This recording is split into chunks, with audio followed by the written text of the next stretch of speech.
दोषियों को कड़ी से कड़ी सजा दिलवाने के लिए मेरी सरकार प्रतिबद्ध है।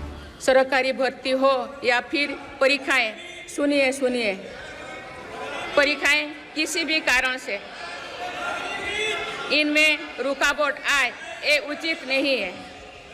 इनमें शुचिता और पारदर्शिता बहुत जरूरी है। हाल ही में कुछ परीक्षाओं में हुई पेपर लीक की घटनाओं की निष्पक्ष जांच और दोषियों को कड़ी से कड़ी सजा दिलवाने के लिए मेरी सरकार प्रतिबद्ध है। हमारे इससे पहले भी हमने देखा है कि कई राज्यों में पेपर लीक की घटनाएं होती रही है। इस पर दलीय राजनीति से ऊपर उठकर देशव्यापी ठोस उपाय करने की जरूरत है।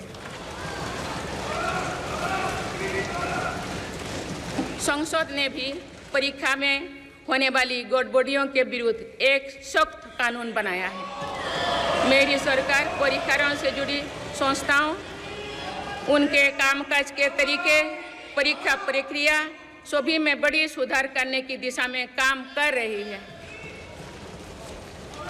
माननीय सदस्यगण, मेरी सरकार ने युवाओं की राष्ट्र निर्माण में भागीदारी और बढ़ाने के लिए मेरा युवा भारत माय भारत अभियान की शुरुआत भी की है। इसमें अब तक 1.5 करोड़ से अधिक युवाओं का पंजीकरण हो चुका है। इस पहल से युवाओं में नेतृत्व कौशल और सेवा भावना का बीजारोपण होगा। आज हमारे युवाओं को खेलों में भी आगे बढ़ने के नए अवसर मिल रहे हैं। मेरी सरकार के प्रभावी प्रयासों का परिणाम है कि भारत के युवा खिलाड़ी वैश्विक मंचों पर रिकॉर्ड संख्या में मेडल्स जीत रहे हैं।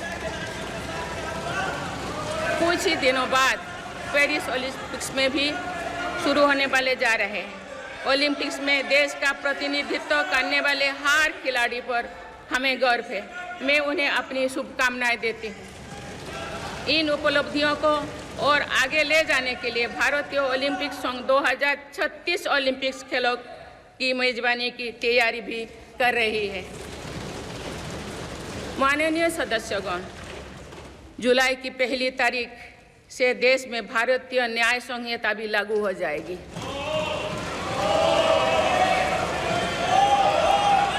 अंग्रेजी राज में गुलामों को दौड़ देने की मानसिकता थी। दुर्भाग्य से आज़ादी के अनेक दशकों तक गुलामी के दौर की यही दंड व्यवस्था चलती रही।